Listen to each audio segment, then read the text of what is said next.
Bienvenidos a mi show. Welcome to Catching Up with Claudia.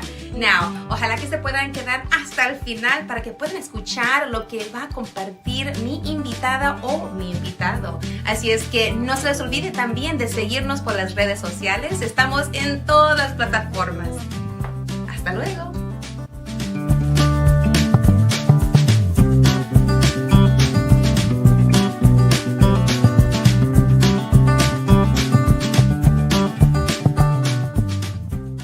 All right. ¿Cómo están todos? Soy la super comadre Claudia de radiocristalusa.com. ¿Cómo están todos? Welcome. How are you doing? Welcome to episode number 326. Oh my God, I can't believe I've been talking this much. And this is season 10. So that means that this is year 10 of me doing this.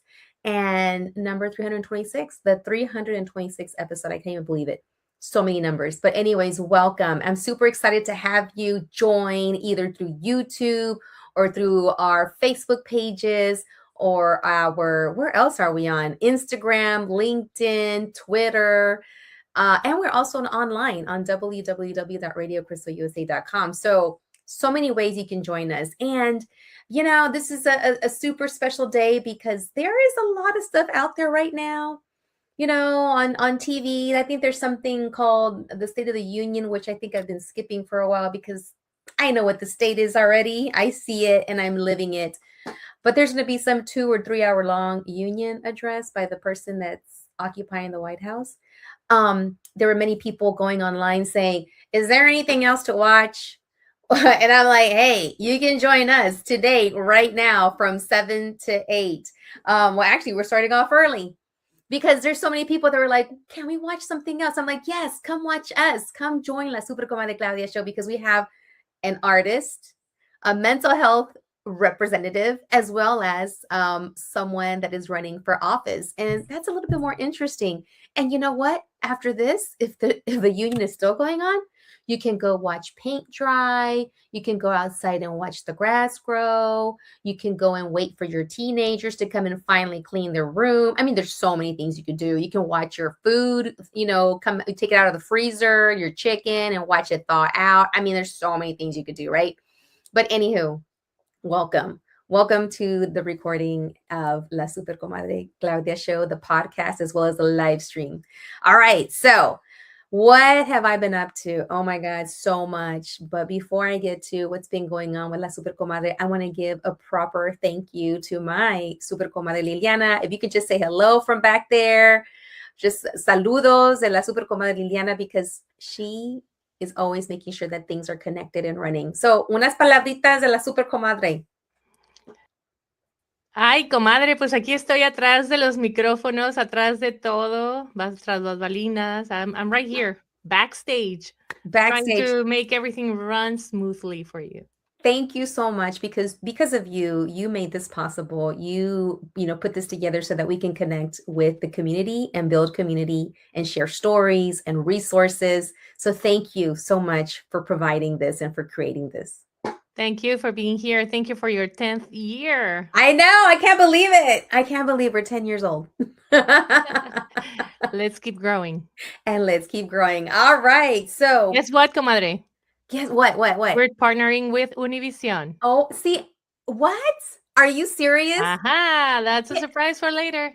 I love that. So stay tuned because I tell you, this woman is a connector. She's a doer. She's like, what else? And so, hey, we got a surprise and I can't wait because I'm going to be hearing it too for the first time. And I'm super excited to learn about this surprise. So stay tuned because we have a lot of things that we want to share. But first, before we get going, I just want to officially invite folks that maybe haven't connected with me before. And maybe this is their first time, and I won't say welcome. Maybe we don't see things the same way. Maybe we don't vote the same way. And that's okay because, just come and join and be part of this community. You might take something away, something new. You might see a different point of view. So welcome. And those of you that are here and been here before, welcome back. So a little bit about myself. What do I do? What have I been up to? So I am a mom. I got 2 teenage girls that are growing amazingly. And I just want to say that they are right now at City Hall supporting their friends who are speaking in front of the council. And they're speaking up against the un-American and unconstitutional tactics, um, or approach that ICE is taking. So I am like super proud. And I also want to say that these two little Latinitas have been protesting since about 2016, and they've been, they're like pros. They've been out there. They've seen myself and their dad stand up, march, go and speak, go and protest, go and vote. And so they know what that's about. And to see them over at City Hall today supporting friends that are speaking out against the tactics, and the unconstitutional approach to what ICE is doing to our comunidad, and it's just so heartbreaking. And for them to go and do that, I'm awesome. Another thing that my two girls and their friends did, they got together to coordinate a protest against ICE, but they were going to walk out of school, but the principal caught wind of it, and you got to do what you got to do, and that's fine. But it didn't stop the kids. They still got together and decided to do it on their day off, on President's Day. And I'm thinking, what better day than President's Day to go and exercise their right to protest these horrible tactics that are being used by ICE. And it's so exciting too, because it's teens looking up from their phones, like looking up from the screens. Well, maybe they saw on the screens what's going on, and great, and they use their phones to organize. But to see them looking up and becoming aware and seeing how this is affecting their communities, their friends, the people that make up the economy of our state and of our nation, like how our comunidad is being affected. It just really, I was in tears and I was moved, because my girls took part of that. It took part of that, protest on President's Day. They used their day off as a day of action. So I'm excited about that. I'm excited to see that. I have hope. For the future, for the kids, and that we'll be passing on the torch so that we can rest at some point. But we got to do what you got to do, and as long as we're raising them up right, in a way that they are thinking about others and thinking about, what can happen or what is happening, and how that not only affects them, but affects the community at large. I think that's a win, when they see that they are part of something bigger than themselves. So let's, as parents, as madrinas, as godparents, as aunts, as uncles, as there are children and teenagers looking up to us. What we do and say is what they will do and say. So let's make sure that we are looking and doing according to what is needed. And if someone is hurting, and if someone is being affected in a negative way, that we find a way to make sure that that's not happening, that's being mitigated, taken care of, and that's not happening again. So that's what La Super Comadre has been up to, is supporting her comadritas, her super comadrita daughters, doing the work of being out there and speaking up on others that may not have the ability to speak up because of fear. So that is a little bit about my family, about my girls and what they're up to. And thank you so much for watching. And I'm happy to have you here. One thing I am really big about is community and community building. And this show is all about uplifting and connecting. And if it wasn't for our sponsors, I want to say thank you to our sponsors who make this happen. Everyone from Chris Pignon, who is he does amazing media and photography, to Cookie Face Cosmetics. She makes sure that I get dolled up with my eyelashes and my face, makeup and what have you. There he is, Chris Pignon. And then I also have Ilsa Garcia with Ilsa's Glam Boutique. She was always making sure that I have, jewelry to wear. And then I have Menawake, who is another one of my sponsors, who is this amazing woman who put together a line of products for women going through menopause. And that's me. And y'all have seen it and y'all have heard it, and it's hard. And, and I'm thinking, how how am I supposed to go through menopause during this election and then raising 2 teen girls? I don't know, but thankfully MetaWake is there, and I use some of those products, and yeah. So thank you to my sponsors. Thank you for being there for us, so that we can be there for others in community. All right, so I don't want to spend so much more time on myself, so I'm going to take it over to my first guest, who is also one of my sponsors. And my first guest, it's the art part of today. And I want to bring on Chris Pignon. Where is he? There he is. Woo! Welcome back to my super comadre, Chris Pignon. Well, thank you. Thank you for having me. So, we were talking off camera or off, what do you call recording, earlier, because there's so many methods now that we connect, right? We were talking about like how long I've been doing this. And then I started thinking about the time that you came in person. Ooh, what year was that? That had to have been 2019, if I'm not mistaken. 2009. And we were up there at Pasadena Town Square. Pasadena Town Square. We were in a big studio. And I remember I brought you on because I was like really into your photography. At that time you were doing. Yeah, I was doing a lot of black and white back then. And I used a hashtag called Nor Picture of the Day. Yes. To kind of take on, weather picture of the day, NASA picture of the day. So it was like a black and white picture of the day that I started doing a few years ago. And it's metamorphosized into something completely different now. Yeah. You went from Noir Picture of the Day to something that you're going to share. But before we get from that to here to what's on your shirt and what you're about to announce, talk about like, you were listening off camera, off recording. You were saying something about the universe. What has the universe been telling you since 2019, since when we last recorded up until now? What are some of those whispers?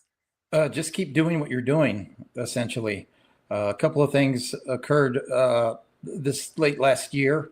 One of them was what I'm about to share with the film festival. I first attended the Houston Latino Film Festival in, I believe, 2019. And ever since then, I've always told myself there's something I want to submit, but I just never got around to it. And then in August, a chance meeting with somebody who talked me into it. I said, what's holding me back? Ooh. And so I said, I'm going to do it. And my goal was to meet the deadline, which is November 30th. And to have a finished product, to have a finished project. And that was my goal all along, just to submit, and expect the letter. I'm sorry, your project was not accepted. But quite the contrary, I remember getting the email that I read 20 times. And it said, your film has been accepted. And I even did this. I said, there has to be not accepted in there. And I even sent it to a relative. I said, can you read this for me? And in the vast scheme of things, it may not seem that big of a deal to people, but if you're a filmmaker, and it is a big deal. And this festival is becoming more and more well respected around the country and within the film festival community. This is their 10th festival. So wow, that was one of the things. And then even within the project itself, there were just a series of coincidences that occurred. This is the trailer right here for. And if you were not aware with the purpose of the love locks, yeah, let's go ahead and listen to the trailer. Couples real quick come up to this particular bridge. They write their names, a little love message, and the date. They place the lock on the bridge and then toss the key. Are y'all ready to smile? Yes, my goal is to find the people that placed these locks on the bridge. Wow. And okay, tell me the title. And so this is a piece of what you submitted. So what is the title? Why, how did you come up with this project and that turned into this film? Well, part of, one of the coincidences that happened a few years back in 2023, I was in the process of breaking up with somebody, and we decided to put a commemorative lock on the bridge because the relationship had ended on good terms. So we said, well, let's go put a lock on the bridge, a bridge where people are probably starting their relationships. They're putting a lock, writing a message and the date, and locking their love in and tossing the key or doing something with the key. And so when we were up there, they happened to be, as that shot you saw, removing the locks. There was a work crew removing the locks.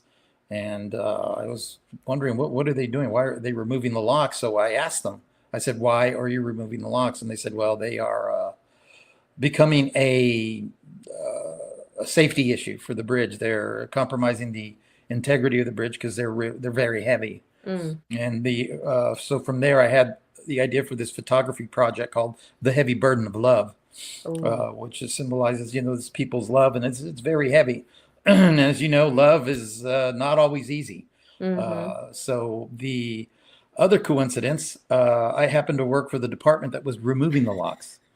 So I knew who to call to get some of the locks. And so I called, and he said, we've got all these locks in the back of a dump truck waiting for an art project, not my art project, but some other project. So I went and grabbed what I could carry because they're very, very heavy. So I grabbed what I could carry and put them all in a Home Depot bucket and photographed all of them. And with the hopes that somebody would come across the lock on my social media and say, hey, that's our lock. And if that had happened, I would have, heard their story. I'm sure that's a story we would all want to hear. Are y'all still together? This lock shows a date of 5 years ago. And that's so in early last year, I did an exhibit at Sabine Street Studios. I had a chance to come out. Yes. Yeah. And I, with the assistance of a friend, Rudy, he helped me build a replica of the fence. And I had that exhibit. And then in November of this year, or late August, I was able to rebuild. There's the truck with all the locks. Look at that. That's all the locks. You were diving in there to get the locks. That's amazing.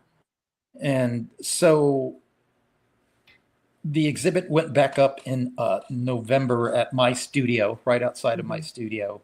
And that's where I got the idea for the Polaroids. And we started putting the Polaroids, hanging them on the replica of the fence that was in the studio. And it was at that moment I realized, oh, hey, this lady said, oh, can you Photoshop me? I said, no, this is analog. There's no Photoshop in these Polaroids. And right then I thought, hey, these locks and these pictures that I'm putting together are truly an analog moment. No matter what happens, like right now, if the power should go out, what we're doing right now is finished. However, my Polaroids and those locks, no matter what happens to that grid, they are still there. They're still there. That brief moment that those couples put on that bridge, we can still share. So that's where I got the title, An Analog Moment.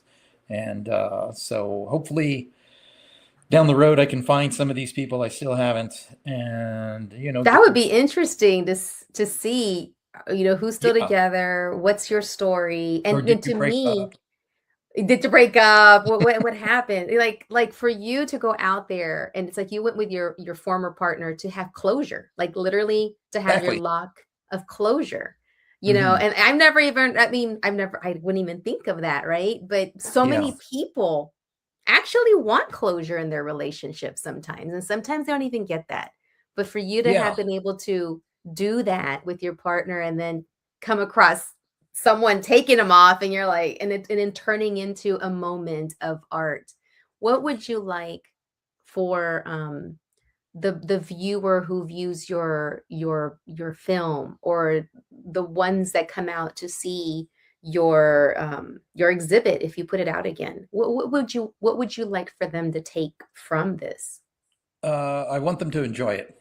The people that came and saw the replica of the fence outside of my studio at Winter Street really enjoyed it. The fact that it was artwork that you could touch and interact with. I had people, if you want to write on the locks, go ahead. And then taking their Polaroid picture. People wanted me to take their pictures. It got to a point where I didn't have to ask. they would ask me, how do I get my picture on that fence? Oh. And in the documentary, you can see, or you saw a little bit in the trailer, where I just took pictures. And so I have in my studio a stack of like about 50 Polaroids that I took, and I had them sign it with the date. I had these two sisters or two cousins from Turkey, from Istanbul. They were visiting a relative here. I had people from San Antonio stopping by to view the art at Sawyer Yards, and they came across the fence and really liked it. And so I want people to get that when they see an art, a piece of art.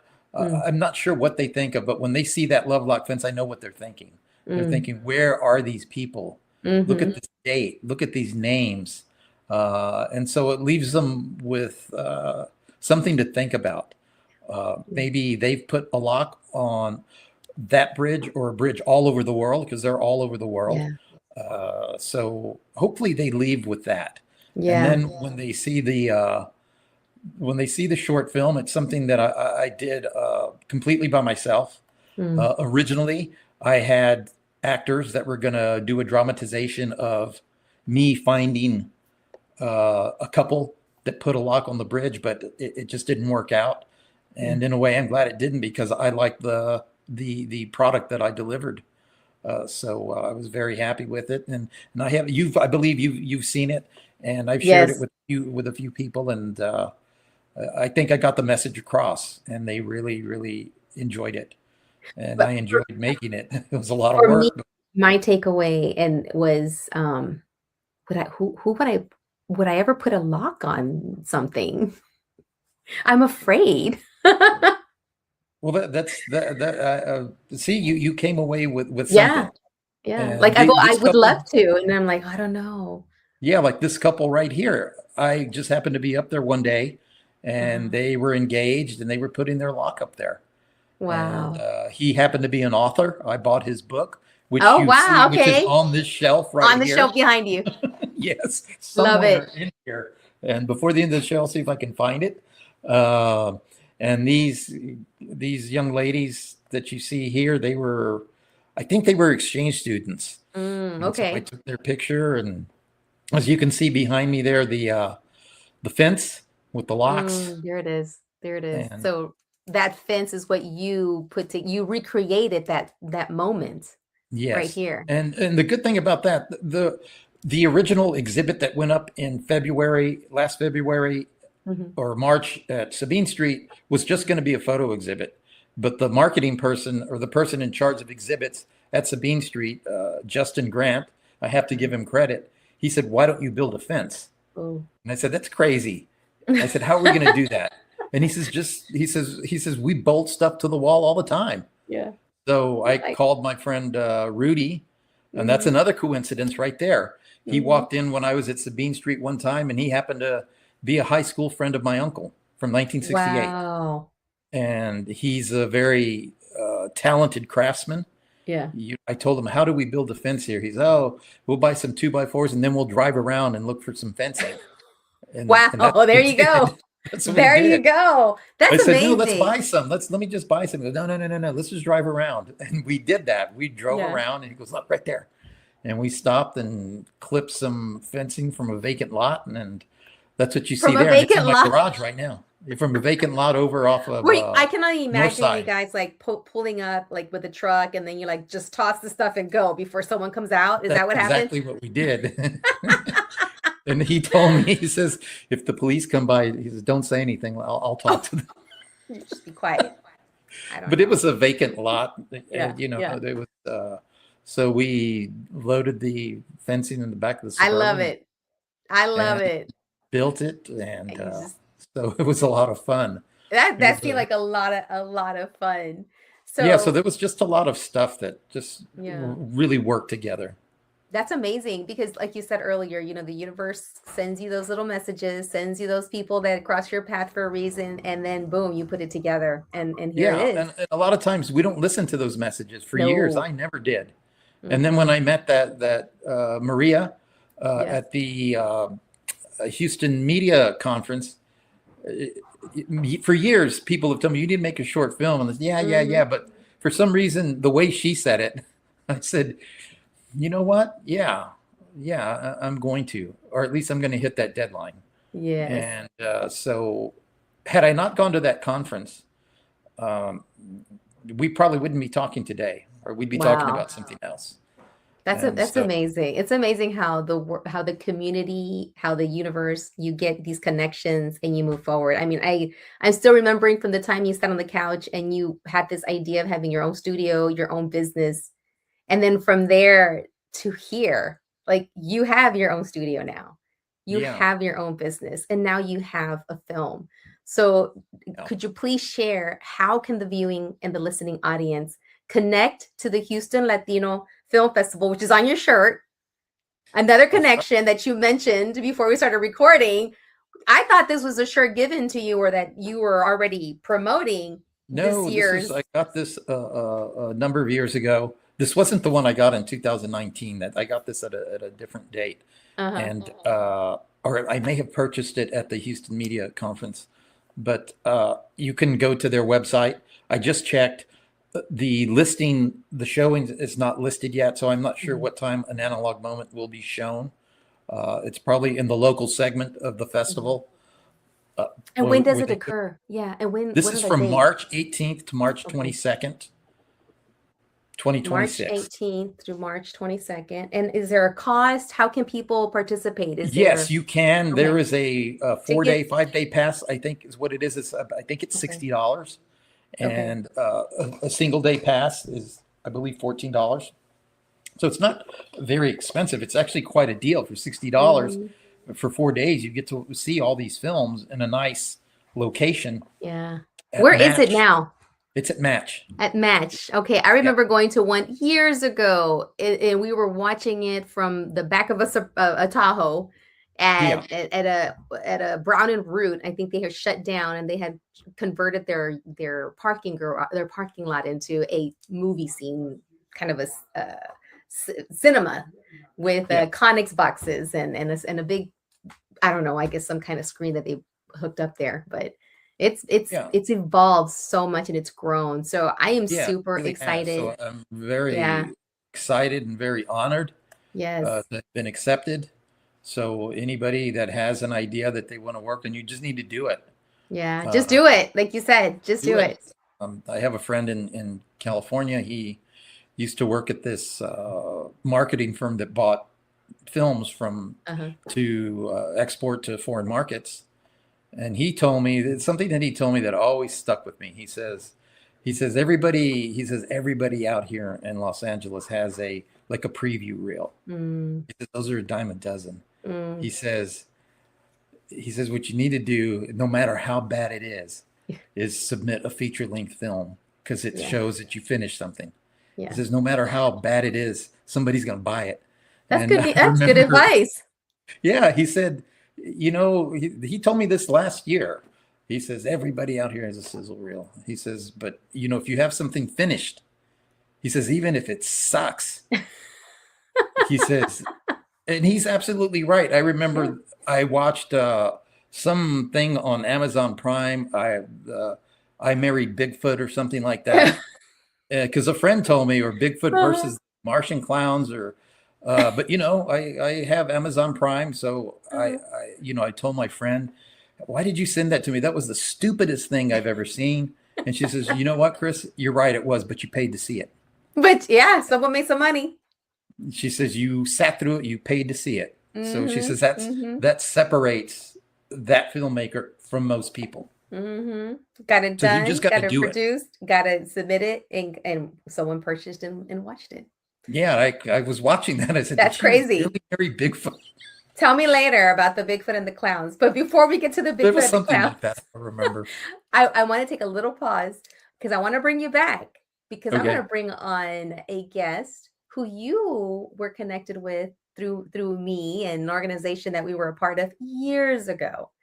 And you're going to get a chance. We're going to bring everybody back towards the end, but I want to move on to introduce this next person. I want to say, for those of you that are just tuning in, we just had a quick interview with Chris Pignon.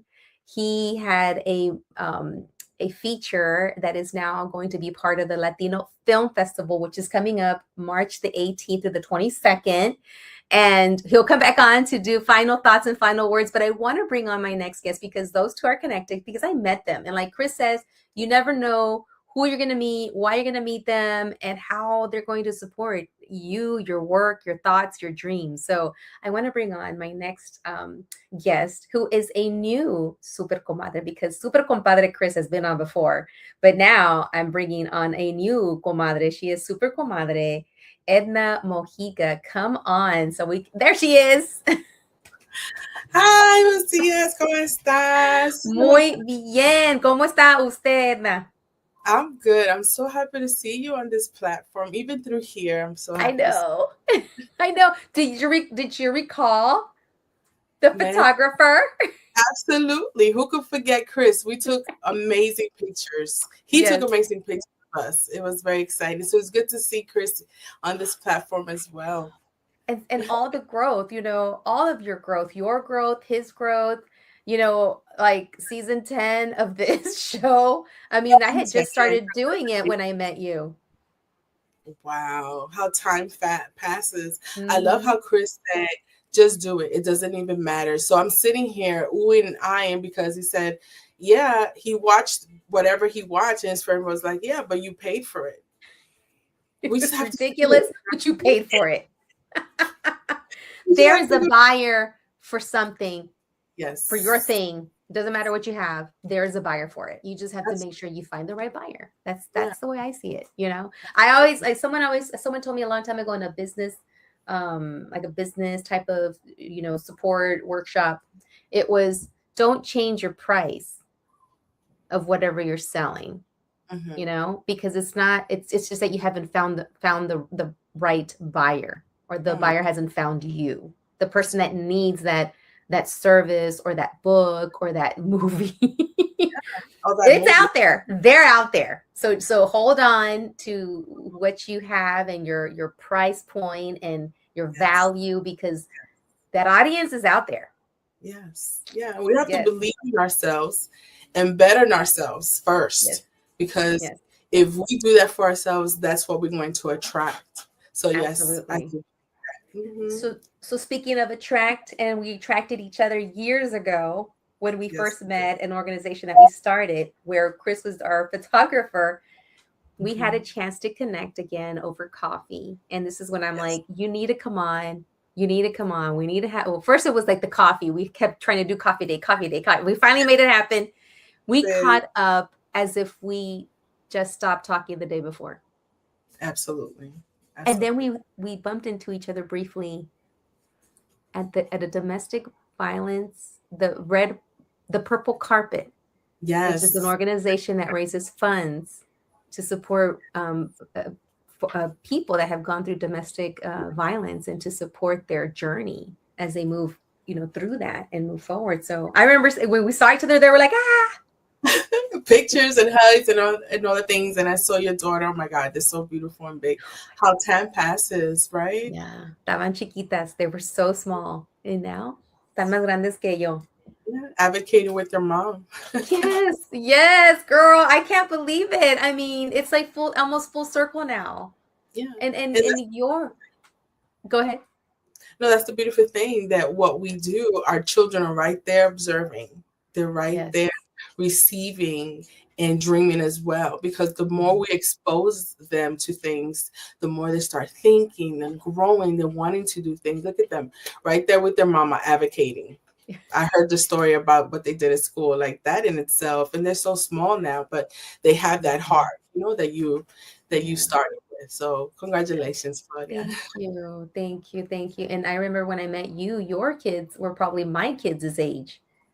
They were barely, about to begin their path and life and graduations, and now mine are there. And it's just, time passes, and it's beautiful, and it's crazy, and it's a roller coaster ride. And I'm glad that we are on this roller coaster ride at this moment and this time.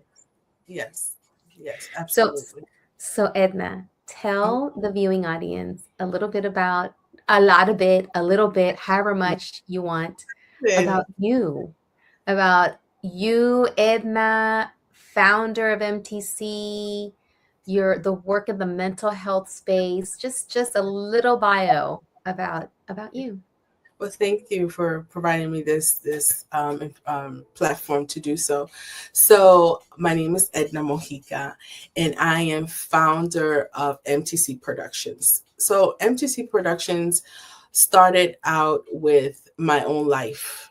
I create platforms for individuals to share their story of trauma, of survival, through storytelling, through their art. And art doesn't need interpretation. And when you share your story of survival, there's something impactful. And since art doesn't need interpretation, art does not need someone to tell them about it, it transfers something. So through dancing, through poetry, through storytelling, through music, this platform is created to do so.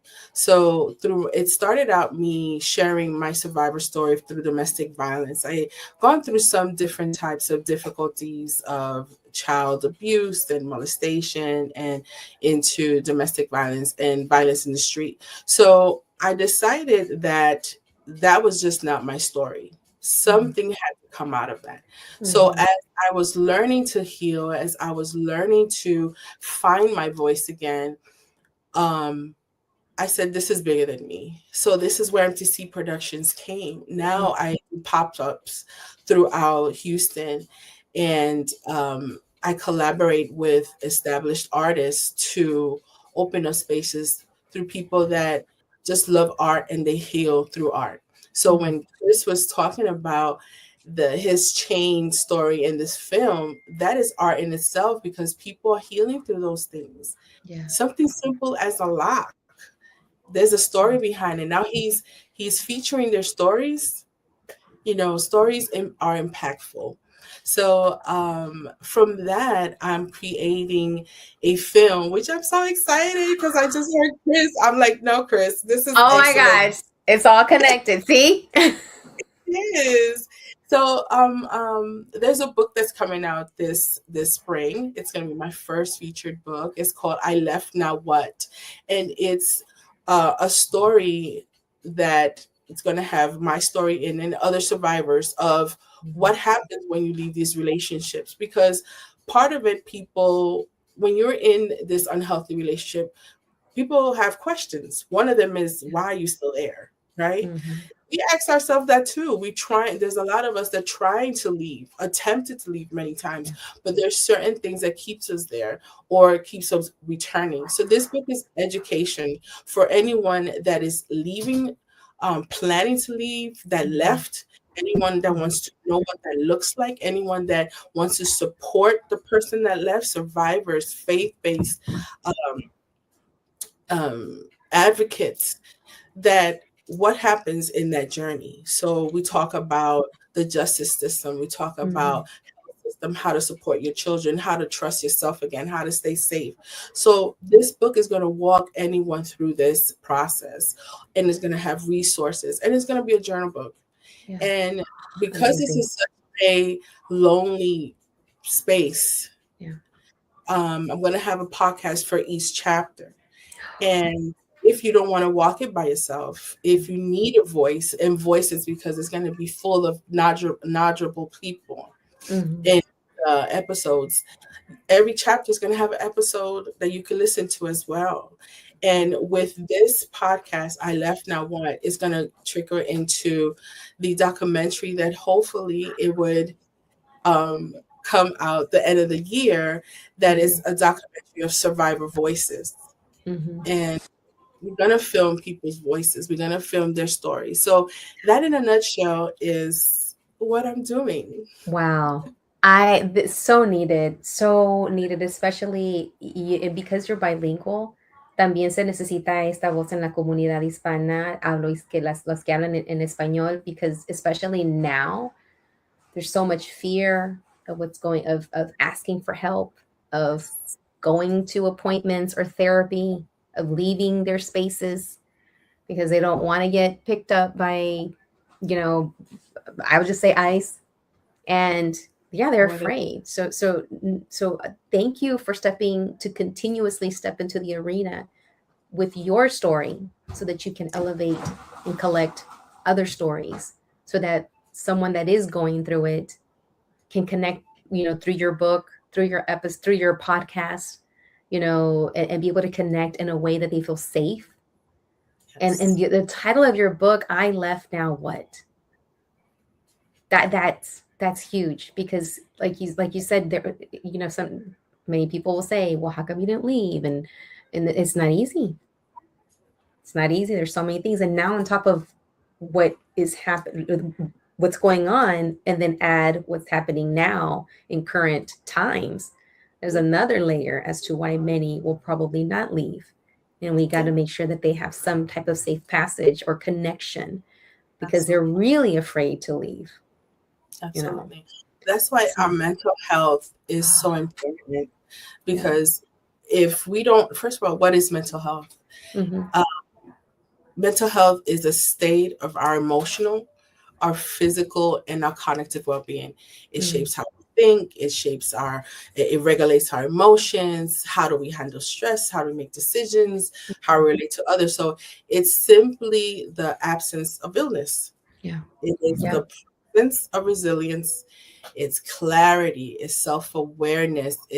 So having a strong mental health allows us to respond thoughtfully instead of reacting with our impulses, and maintaining our healthy relationship with people, functioning effectively at work and our community life. So if we are uncertain with this stressful season, which I think we all are, in some part, yes, mental stability protects our physical, it reduces our conflict way of reacting, it strengthens our judgment. So prioritizing our mental health is essential, because it directly influences every area of our lives. Okay. I'm going to hold right here with that about mental health and looking at our areas of our life, because there's a lot more I want you to share, but I want to bring on my next guest, because she's waiting in the wings, and we're all going to tie this together. We're going to come together like the Brady Bunch, the way the show starts. But before we talk about that arena, or that subject of taking care of ourselves, what are we doing? What is mental health? How are we?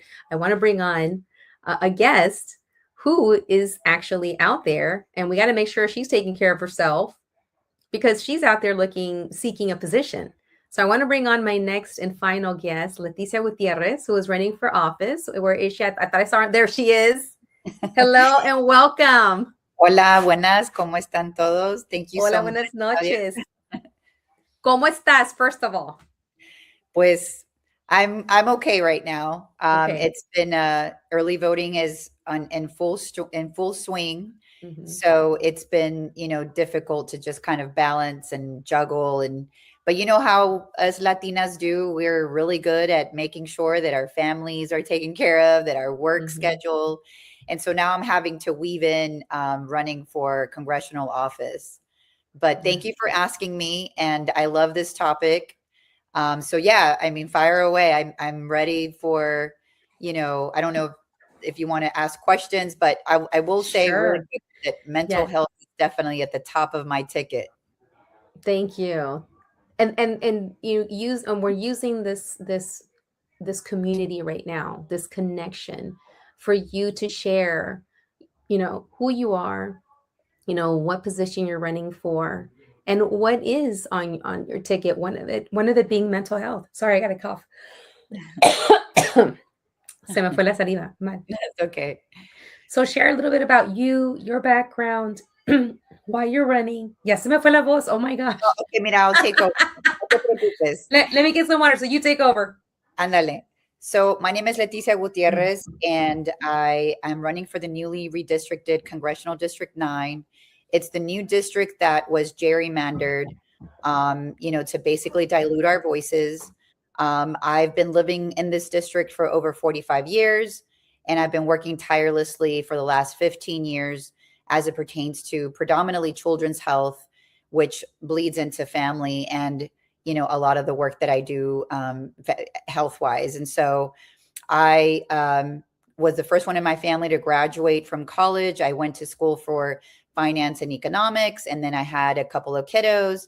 My son started developing upper respiratory issues at a very young age, and his pediatrician pointed at my zip code as being one of the major culprits as to why he wasn't getting better.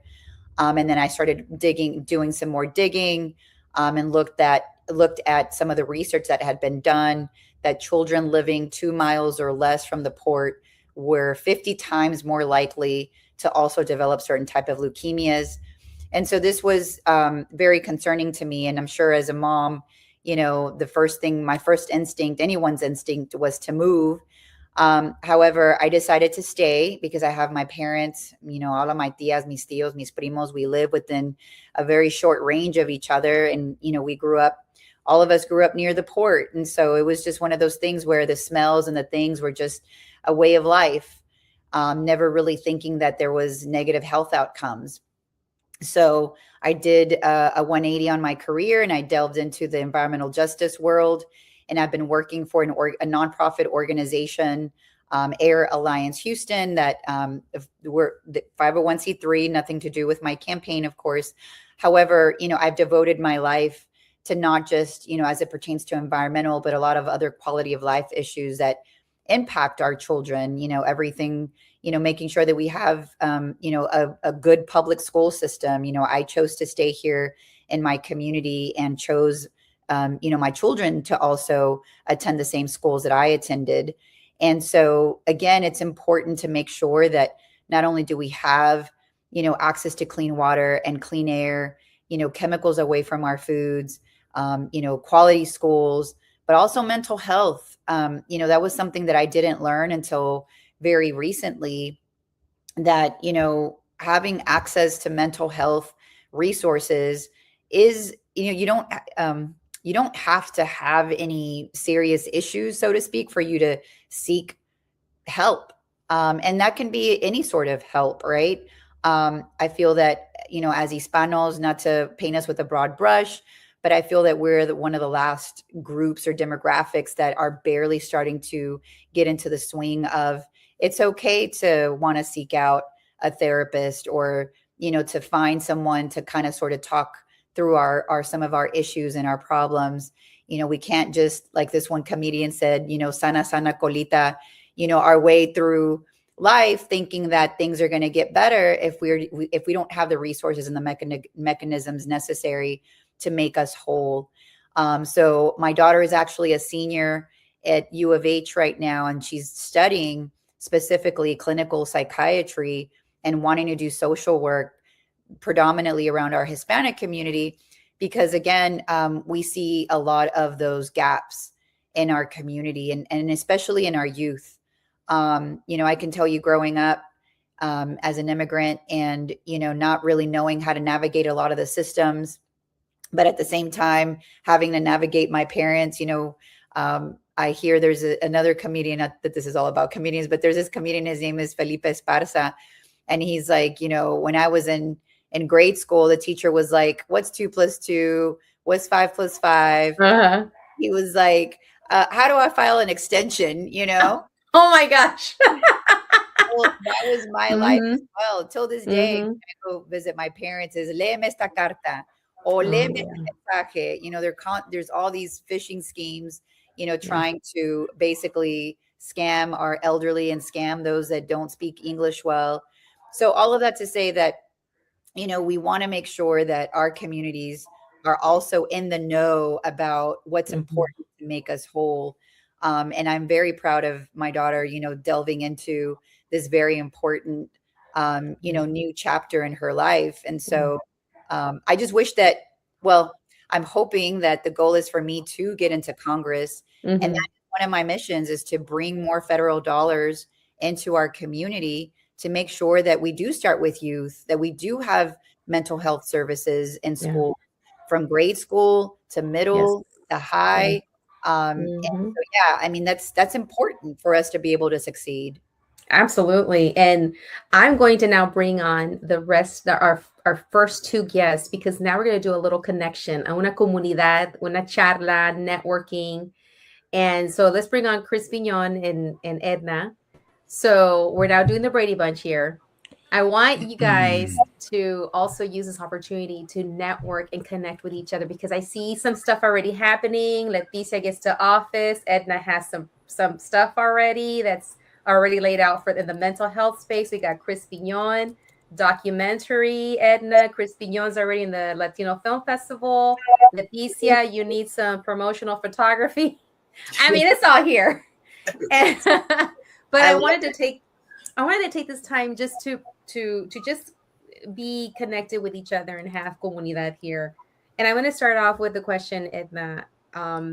What is it that you recommend as we are out here being moms, working, running for office, doing the documentary work, promoting ourselves and the work we do, and navigating voting and the political climate that we are in? What are some strategies or some tips or something that you can share with us and with the listening audience? So, no importa quién está en el gobierno, right? Nosotros como mujeres latinas, como una comunidad latina, seguimos siendo el corazón de nuestra familia en nuestras comunidades.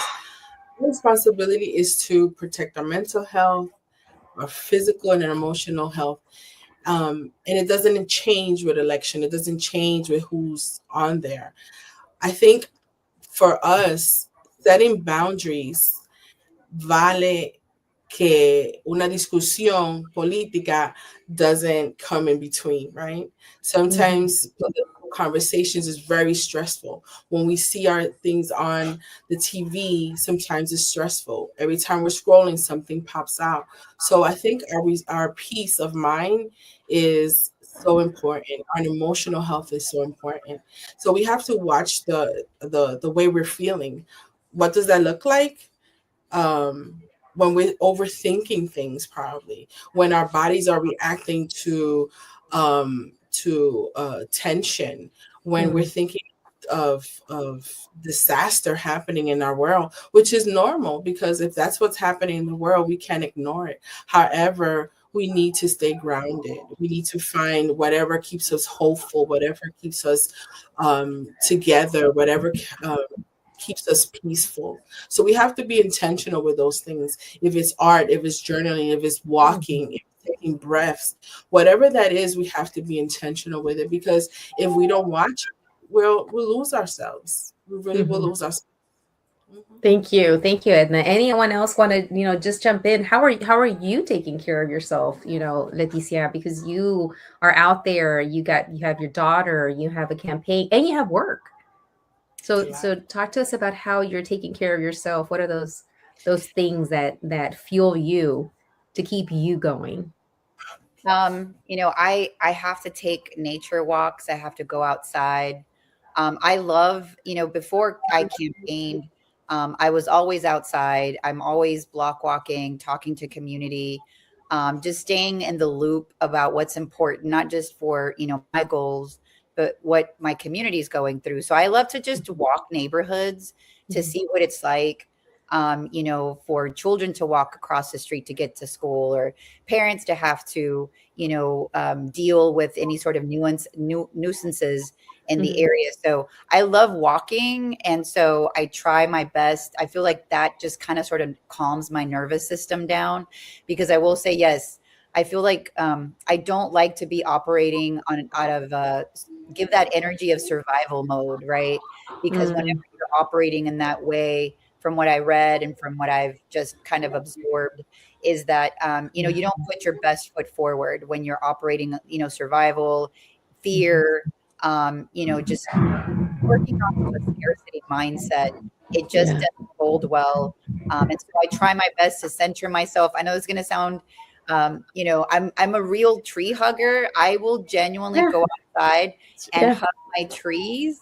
I have some trees that I'm growing, and I feel like I give them love and they give me energy back. And I walk outside barefooted. Okay, I'm literally about to sound like a hippie right now, but I promise you, it does help. Like, just trying to absorb the energy from the ground in order to center myself. But then I'm also, making sure that my daughter is okay because, as females, living in this state, it's difficult, right? We're always on guard. It feels like, we're always making sure that, we're protected. And so just checking in with her, anytime that we're hanging out, it makes me feel better. So just making sure that I'm, how do you say, carving out those very specific times for me to make sure that I'm okay. And so needed. It's so needed when you are in a position potentially like the one you're going to step into is keeping cool, keeping centered as you go into, I guess you could say, battle, because you will be going into battle. At times you will be going into having some, stand your ground, say your words, and get, legislation done or taken care of. But being that calm person that I think we all need right now. We need leaders who are able to keep it together, stay centered, listen, absorb, take care of themselves, and then make the best decisions for humanity at this point. No, that's very well said. Yeah. Yeah. So Chris, you're going to round it out. How do you protect your mental and emotional health? Well, as you can see, I read a lot. Yes. That's one thing that helps a lot. And another thing that lately I have found kind of disturbing, when I walk the dog in the morning, all the kids are waiting, like 15 kids at the corner of the street, waiting for the bus, and they're all doing one thing. They're all looking at this. They're not communicating. They're not talking to each other. And that I find deeply troubling. I think we have lost touch with our spiritual nature because of the technology. I mean, go to places in Mexico like Atemaco, which is very famous for their brujeria. You probably won't find one cell phone down there, or a lot of people on their phones, because they're in touch with the nature. They're they're in touch, like what I had started with the universe. We don't listen to that. We're losing that. And I think more people should do something to fix that. And it's different for everybody. Yeah. When we first started talking in 2019, Claudia, I believe we talked about it's okay to feel bad. It's okay to feel bad. Yeah. It's okay to feel bad. It's what you do with those feelings that counts. Absolutely. So we're at the end of our show. We started with a great Chris Billon, then brought in Edna, and then brought in Leticia. Thank you so much for taking the time to be here on this show, La Super Comadre Claudia. This is live streaming right now, but your guests, your friends, everyone else can watch this again. That way they get a chance to hear your message, Chris, your message, Edna, as well as yours, Leticia. And I want to wish everyone an amazing run, an amazing show. Como se dice, your show at the Latino, your film being, shown at the Latino Film Festival. And Edna, I know you have a documentary, a book, as well as a podcast, as well as I think you sent us information for an upcoming event. And we're going to be posting your event, un poquito de tu evento. So it's a networking event. It's on March the 8th to celebrate International Women's Day. In the world, every country is celebrating that day. It's very impactful. So on March the 8th, the information, I think we're going to post it. We're going to post it. Yeah, here it is. From 11:30 to 2 o'clock, many women are coming together. We're going to talk about businesses, how to start one, educating on self-help, and celebrating each other as women there. And men could come too. Absolutely. We need each other. Yes, absolutely. Yes. But thank you so much for joining. Thank you so much for being here with me. And this is not going to be the last time. There will be other opportunities. The way you have come back, Chris, I will have you, Leticia, and Edna come back, because there's so much more that we need to share and connect with, and make sure that we're constantly uplifting each other, motivating each other, inspiring each other, but starting first with taking care of ourselves. We need to set those boundaries. We need to protect our health. We need to protect our emotional health. We need to make sure that we're grounding. We're using art, journaling, walking, not losing ourselves to technology, staying in comunidad. And that's what this is about on my show. So thank you so much for being here and being on the Super Comadre Claudia community today. Hasta la otra. Thank you so much. Corazones. Yeah. And we're going to take a picture. So don't leave just right now. Hold on. Okay. Una foto.